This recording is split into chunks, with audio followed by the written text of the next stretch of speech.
You are now locked in to the latest and the greatest on the Android system. This is the channel that gives you information every day in every way possible. Make sure you hit the like button on your way in and hit the bell as well. Subscribe and become a member of the family. Check out the full catalog of videos that I made just for you, and I'll see you right after this. Peace. Hey guys, what's up? It's your boy Serrano, and welcome back to the channel. Thank you for subscribing, and today we're going to talk about the Alcatel 7. Now, I've had the Alcatel 7 in my hand since it was announced on August 13th, and the day it came out, the next day on August 14th, I was using it.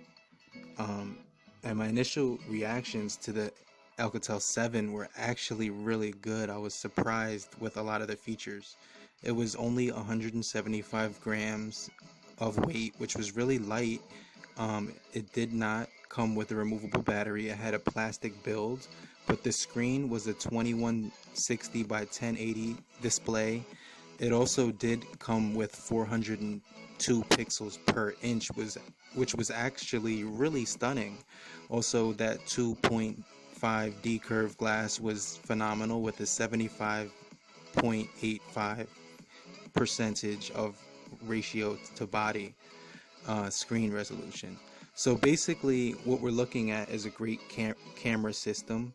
We do have a 12 megapixel with a 2 megapixel on the rear dual setup that can actually get image quality from 4000 to 3000 dimension with full HD recording up to 30 frames per second in 1080p. And you're also getting autofocus, continuous shooting, digital zoom, and a whole bunch of options with pro mode on this camera. So they also added a ton of features that I actually did like on this device. So you can see right here, the device does come with EIS, which is electronic image stabilization, and you can see it actually working right here in the video. So, the cameras were actually decent. They weren't, gonna impress you or blow your mind away, but right here you can see when I did touch the focus, I was able to get a really nice detailed, video there. Also, the colors did pop out. You can see the burgundy red right there on the apron of the table, and then right here you can see those reds and greens popping out really nicely. The colors seemed really deep and saturated and very colorful. Then when you switched here, you could see that the palette actually lightened up as you got closer to objects. With the, right here you can see a nice night mode shot, and I did use the flash here in the nighttime and got some pretty good selfie shots here in the subway. Taking it back to the streets, the colors do pop on the pictures, and you did get a nice little portrait of that little flower. Also, you could see right here the depth right here is actually really good. So it did have a really nice camera system when it came to this entry-level device. So I was impressed. Also, let's talk about the CPU frequency of the processor. We're rocking a MediaTek Helio P23 MT6763T 64-bit processor, which is octa-core, with an ARM Cortex A53, which basically just means that this is a mid-range entry-level processor, but it's coming out in a lot of phones right now, including Blue devices, Digi devices, and a bunch more. But right here you can see the the MediaTek chipset does perform good when under pressure. You can also play games in HD on this device. Now this device does come loaded with 2 gigabytes of RAM, which a lot of people had groped about prior to hearing the announcements. Also, you can see right here when you look at the storage of internal storage, it has 32 gigabytes, which is actually pretty cool. And it doesn't come with all the antenna bands used for GSM networks, so that's actually cool. But you can see right here when you do set the graphics to medium, You actually get a nice gameplay. It does have to render the graphics for a few seconds, but when it does start catching up, I'd actually say that this processor can give you a good the CPU can give you a good overall gameplay experience. Now, one of the things that this phone does lack is NFC, but you know what thing it does have in replacement to that is an infrared blaster, an IR blaster at the top, so you can actually control media devices. So, I'm playing the PUBG right here, and it's a bit choppy, but to tell you the truth, the experience when using PUBG on this device has some really good points and then some really average points because of the inconsistency of the MediaTek chipset. Right here, you can see the top high graphics for Asphalt 9. It kind of chops up, but when you set it to medium, it's playable again. It does have a few skip frames which are noticeable, but they don't actually kill the whole game experience. So you actually are able to play Asphalt 9, which is actually pretty cool.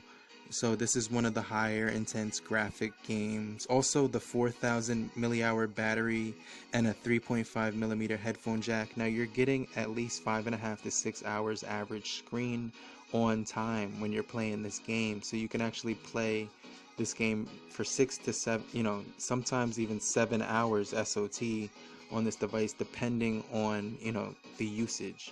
Now, lighter games such as Crazy Taxi Classic did actually run squeaky clean, smooth as butter, and actually, lightning quick. So, I was impressed how great and smooth this game actually ran on the MediaTek chipset right here for the Alcatel 7. So, all around, you can definitely play this game, use this phone for gaming.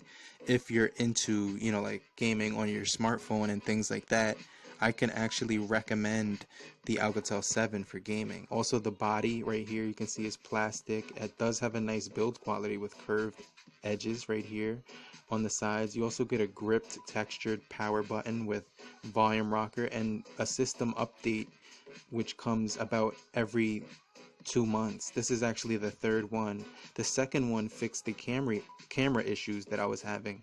Now, when you did snap pictures in the dark with the flash on the rear or the front, you would get a lag, and it would, even though the flash had shot, it wouldn't capture on the photo because of the delay. But they did fix that, which was dope, and I definitely appreciate that. So you can see here, we're finalizing the update on the Alcatel 7. Now, the Alcatel 7 is running Oreo, 8.1 Oreo to be exact, and that's actually really good.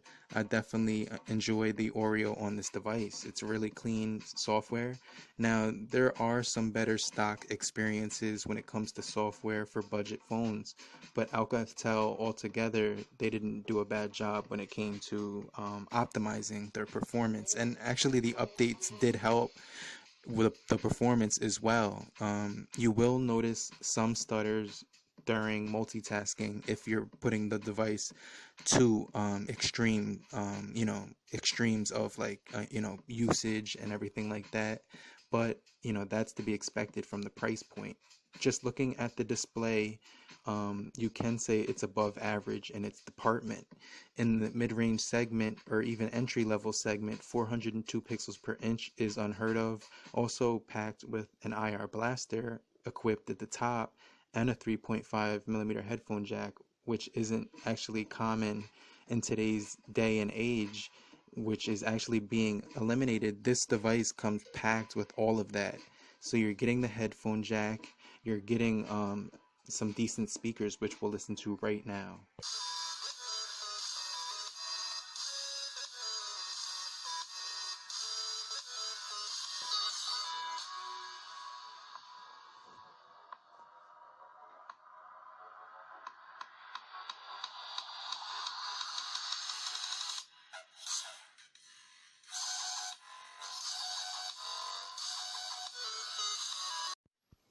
So now let's just jump back to talk about the display, because that's one of my favorite parts about the Alcatel 7. Also the battery, of course, with the 4000 milliamp battery, but the display has phenomenal bright and beautiful um, punchy colors. As you can see here, that green pops, and also just the overall clarity of the screen and the pixels is beautiful. When you actually increase it to 1080 60 frames per second, or even 720 frames per second, you're getting one of the best video experiences possible on a budget or even entry level, and even competes with some of the mid-range segment devices with how high the pixel count is. So overall, what you're getting in that display is a nice media uh, experience when you're watching YouTube, Netflix, Amazon Video. You can also multitask with some of your favorite apps that you like to use, and you can have the Spotify app open up the left hand side. Sometimes I even put the Google Maps over there, or even the texting app, so I can actually text message while I'm doing something else. Also, I just like how the colors pop on this device. I can't say that enough, as well as the 18:9 ratio that you're actually getting on this device. So the software is nice. You can see it does have that picture mode on the 8.1 Oreo, which they did implement on the or Android 8 and later. But hopefully some of the devices that are stuck on Nougat will actually go to the 8 and higher. But this one was one of those devices that came straight out of the box with the Oreo, which was really cool for 2008 during the summertime, and still is currently. Now this device does experience some stutters, as you can see here, but it's something that is expected, and it does have an entry-level price tag at under $200, so it's $179.99. But with a port over, you can get this device for free on Metro PCS. So for that type of deal with this device through the carrier, with the support you're getting from Metro PCS, and you can do warranties and everything like that. If your screen breaks, cracks, drops, this device, you definitely want to put a glass protector like I have on the front, and also even maybe a case on the back to protect the plastic body. But that does it for my follow-up after 3 months with the Alcatel 7. Hit that like button if you found it helpful. If you didn't find it helpful, go ahead, hit the dislike button, but I definitely appreciate you as well.